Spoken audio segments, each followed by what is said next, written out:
বন্ধুরা এই দুস্থ বুজুর্গরা মুসা নবী আল্লাহর কাছে বলে, আল্লাহ ফেরাউনে তো জালান, তুমি কি গজব দিয়া ফেরাউনকে ধ্বংস করতে পারো না? আল্লাহ কয়, মুসা রে, আমি 4টা কারণে ফেরাউনকে গজব দেই না রে। আল্লাহ বলেন, মুসা রে মুসা, আমি 4টা কারণে গজব দেই না। 1 নম্বর, সারাদিন ফেরাউন বলে আমি ক্ষুধা। রাত যখন হয়ে যায় জঙ্গলে যায়, আল্লাহ আমি জানি গো আমি ক্ষুধা না, তুমি ক্ষুধা, কিন্তু আমার ক্ষুধা বলতে ভালো লাগে। আল্লাহ গো, তুমি গুসা হইয়া আমারে গজব দিও না রে। আল্লাহ কয়, মুসা রে, ফেরাউনের দুয়ার কারণে আমি আল্লাহ গজব দেই না রে। 2 নম্বর কারণ, আল্লাহ বলেন, মুসা ও মুসা, ফেরাউনের তুমি মুসার মুখে দাঁড়ি, ফেরাউনের মুখে দাঁড়ি, তুমি মুসার পরনে জুব্বা, ফেরাউনের পরনে জুব্বা, তুমি মুসার পরনে পাগড়ি, ফেরাউনের পরনে পাগড়ি। আমি গজব দিয়া যদি ধ্বংস করি, পাগড়ির বেজ্জতি হবে, দাড়ির বেজ্জতি হবে, জুব্বার বেজ্জতি হবে। এই জন্য আমি আল্লাহ পাগড়ি আর দাড়ি জুব্বার ইজ্জত রক্ষার জন্য ফেরাউনকে গজব দিয়া ধ্বংস করি নারী। 3 নম্বর কারণ, আল্লাহ বলেন, মুসা রে, এ মুসা, ফেরাউনের বাড়িতে একটা এতিমখানা আছে। প্রতিদিন এতিমেরা দুপুর বেলা ফেরাউনের বাড়িতে খায়। দুপুর বেলা এতিমরা ফেরাউনের বাড়িতে খায়। খাইয়া আল্লাহর কাছে এতিমরা হাত বাড়ায়, আল্লাহ চিৎকার দিয়া বলেন আল্লাহ, আর জবান খুলে বলেন আল্লাহ, আর আওয়াজ করে বলেন ইয়া রাসূলুল্লাহ। আল্লাহ ডেকে বলে, মুসা, এতিমরা হাত বাড়ায়, আল্লাহ ফেরাউনকে গজব দিয়া যদি তুমি ধ্বংস করে দাও, আমরা এতিমরে খেয়ে খাওয়াবে গো আল্লাহ। এই জন্য আমাদের এতিমদেরকে খাওয়ানোর জন্য তুমি গজব দিও না। আল্লাহ কয়, মুসা রে, এতিমের দুয়ার কারণে আমি আল্লাহ গজব দেই না রে। আল্লাহ ডেকে বলে, মুসা রে, 4 নম্বর কারণ, ফেরাউনের একটা বিদ্যা মা, নিজে নিজে হাঁটতে পারে না, বসতে পারে না, খাইতে পারে না। ফেরাউন নিজ হাতে মাকে গোসল করায়, কাপড় পরায়, নিজ হাতে মাকে খাওয়ায় দেয়, নিজের হাতে যতন করে খাওয়ায় দেয়। ফেরাউনের বিদ্যা মা 2 হাত বাড়ায়, আল্লাহ তুমি যদি গুসা হইয়া গজব দিয়ে আমার ফেরাউনকে ধ্বংস করে যাও গো আল্লাহ, আমি আমার মায়ের সেবা কে করবে? আমি মায়ের সেবা কে করবে? আল্লাহ কয়, মুসা রে, ফেরাউনের মায়ের দোয়ার কারণে আমি গজব দেই না রে। ফেরাউনের মায়ের দোয়ার কারণে আমি গজব দেই না। আমার প্রাণের বাবাজি, অদুস্থ বুজুর্গরা খেয়াল করেন, মা যদি দোয়া করে, মুস্তাজাবুদ দাওয়াত, 3 ব্যক্তির দোয়া কবুল হয়। দোয়া করতে দেরি হয়, কবুল হতে দেরি হয় না রে। 3 ব্যক্তির মধ্যে 1 ব্যক্তি হলো মা বাবা। মা বাবা বদদোয়া করুক, নেক দোয়া করুক, বদদোয়া করুক, নেক দোয়া করুক, আল্লাহকে করতে দেরি, আমি আল্লাহ কবুল করতে দেরি করি না রে।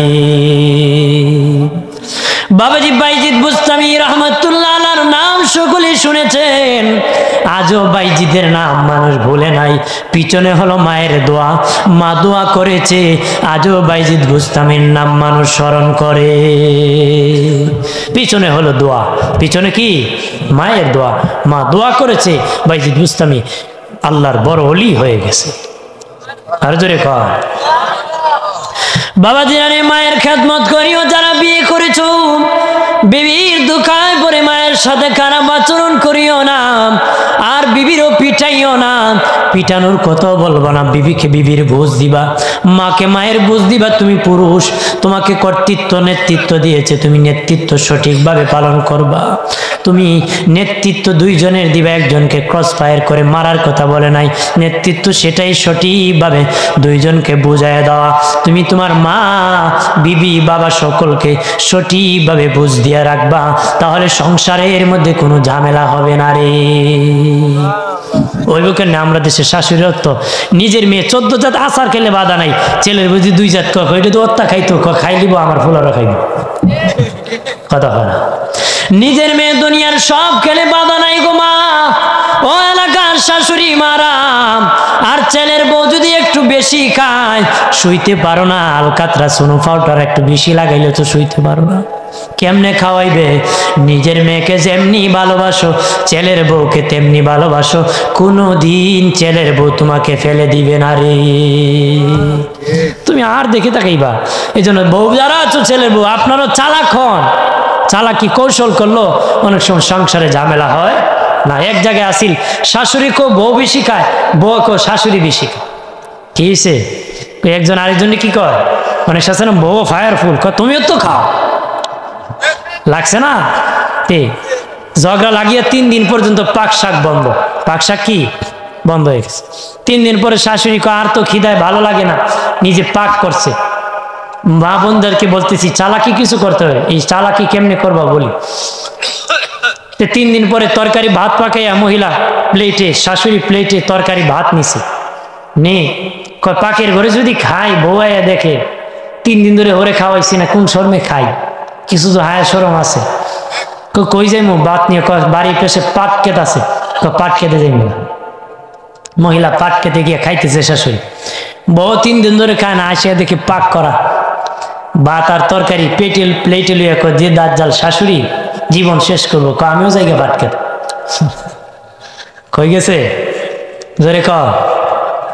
মহিলার শাশুড়ি বসে খাইতেছে আর বৌমা পাট খেতে খাওয়ার জন্য রেডি হয়ে খালি খেতে, সামনে সংঘর্ষ হয়ে গেছে। দেখে শাশুড়ি বসে খাই, শাশুড়ি চায়, তো বউ আসিল খুব চালাক, আম্মা আপনি 3 দিন ধরে খান না, তোরা ভাত নিয়ে আসছেন। আমি দেখলাম হবে না, এই জন্য এক্সট্রা ভাত নিয়ে আসছে। কি নিয়ে আসছে? বারবার এক্সট্রা ভাত নিয়ে আসছে। শাশুড়ি কো আমার বউ এত লোক কি আমার এত আদর করে, 3 দিন ধরে খাওয়াই নাই আর আমি একা খাইতেছি, তারপরে এক্সট্রা ভাত নিয়ে আইছে আমার জন্য। মাগো আর ঝগড়া নাই, তুমিও খাও আমিও খাই, জনমের কানি খাও, খায়া মরো মায়ের না। এরকম কৌশল করতে হবে, তাহলে সংসারে ঝগড়া হবে, ঝগড়া হবে কিছু হ্যাকমত কৌশল করতে হবে। কারণ মহিলা জাতি তো বুঝে কম, বুঝাইলে বুঝবে তারা ভালো মানুষ, কারণ মায়ের জাতি, কথা বলেন ঠিক কিনা? আমার বানের বাবাজি খেয়াল করেন ভালো করিয়া, ও বাবাজি আল্লাহ বলেন ওয়াখফিযলাহুমা জানাহাজ-যুল্লি মিনার রাহমা। আল্লাহ বলেন এই সন্তান তোর মায়ের কদমে তোর বিনয়ের ডানা বিছিয়ে দে, ওয়াখফিযলাহুমা জানাহাজ-যুল্লি মিনার রাহমা। আল্লাহ বলেন তোর মায়ের কদমে বিনয়ের ডানা বিছায় দে। ডানা মানুষের হয় না, পাখির হয় বাবাজি, স্বাভাবিকভাবে পাখির ডানা হয়। আল্লাহ কো বিনয়ের ডানা তোর মায়ের কদমে বিছায় দে। একটা মুরগির বাচ্চা যখন বাচ্চা ফুটায় বাবাজি, শত্রু থেকে মোকাবেলা করার জন্য আগে ট্রেনিং দেয়।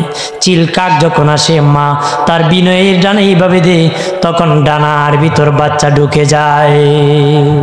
ডানার ভিতর কি ঢুকে যায়?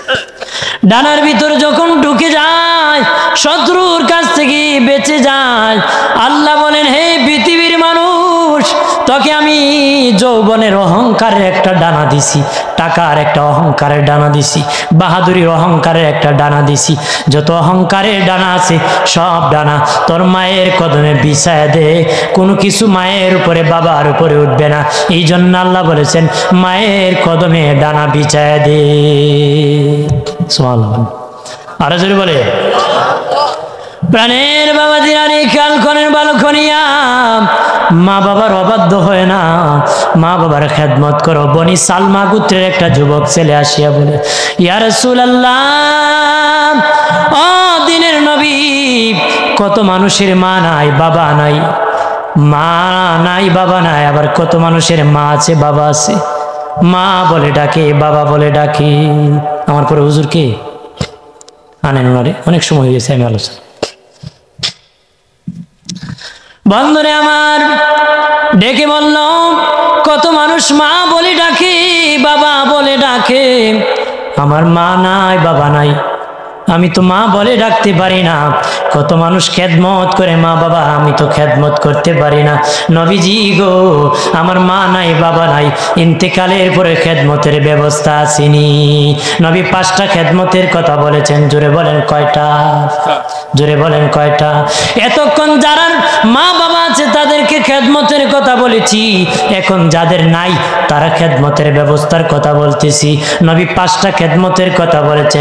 1 নম্বর নবী বলেছেন, তুমি তোমার মা বাবার জন্য বেশি বেশি করে দোয়া করো, মা বাবার জন্য বেশি বেশি করে দোয়া করো। 2 নম্বর, মা বাবার গুনাহ তুমি মাপ চাও। হাত উঠে বলো, আল্লাহ মালিক, আমার মা বাবা আমাকে লালন পালন করতে, আল্লাহ গো আমার মা বাবা আমার সীমানা ঠিক করতে, ইনকাম করতে কত গুনাহ কামাই করে কবরে চলে গেছে, আমরা মাপ চাই, আমার মা বাবাকে মাফ কর আল্লাহ শিখিয়ে দে। ওয়াবিরহামহুমা কামা রাব্বায়ানি সগীরা। আল্লাহ আমি আল্লাহর কাছে তোর মা বাবার জন্য দোয়া চা, যে বান্দা মা বাবার জন্য দোয়া চাবে আল্লাহকে আমি খুশি হইয়া তোর মা বাবাকে মাফ করে দিব, তোর জীবনের গুনাহ আমি মাফ করে দিব।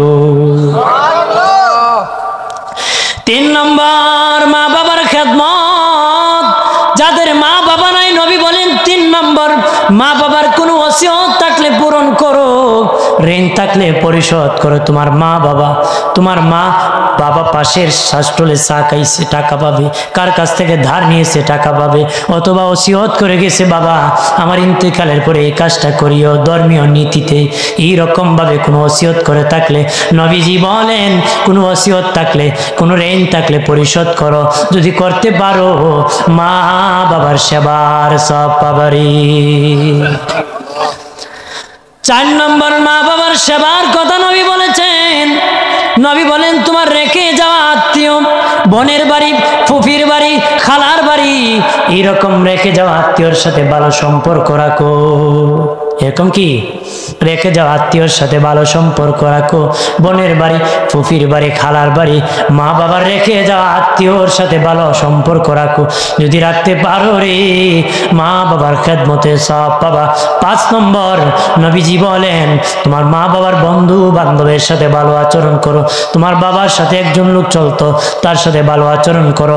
মায়ের সাথে একজন লোক চলতো, তার সাথে ভালো আচরণ করো। যদি করতে পারো আমার আল্লাহ খেদমতের সওয়াব দিবে। এক যুবক যায় বলে, ইয়া রাসূলুল্লাহ, আমি ধ্বংস হয়ে গেছি গো নবী, আমার ক্ষমার ব্যবস্থা আছে? নবী কয়, তোমার বাবা বাচ্চা আছে? কয় না। তোমার বাবার ভাই চাচা আসেনি? কয় আছে। নবী কয়, যাও যাও যাও, তোমার চাচাকে কি আদর করো, বাবার মতন যতন করো, খেদমত করো, খাবার দাও, মহব্বত করো। যদি করতে পারো রে, আর তোর চাচা হাত বাড়ায় দোয়া করে, আল্লাহ রাব্বুল আলামিন তোর জীবনের গুনাহ মাফ করে দিবে। আমরা বেটা লাডি লুয়ে সাসারে কুইটাল বাম করে নেব, কথা না জোরে ক।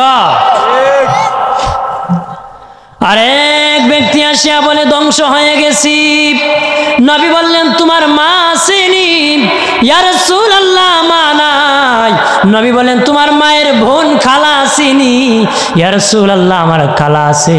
যাও তোমার খালাকে মা বলে ডাক দাও, খেদমত করো, মহব্বত করো, সেবা করো। তোমার খালা যখন হাত উঠাইয়া খুশি হইয়া আল্লাহর কাছে দোয়া করবে, আমার আল্লাহ তোমাকে মাফ করে দিবে।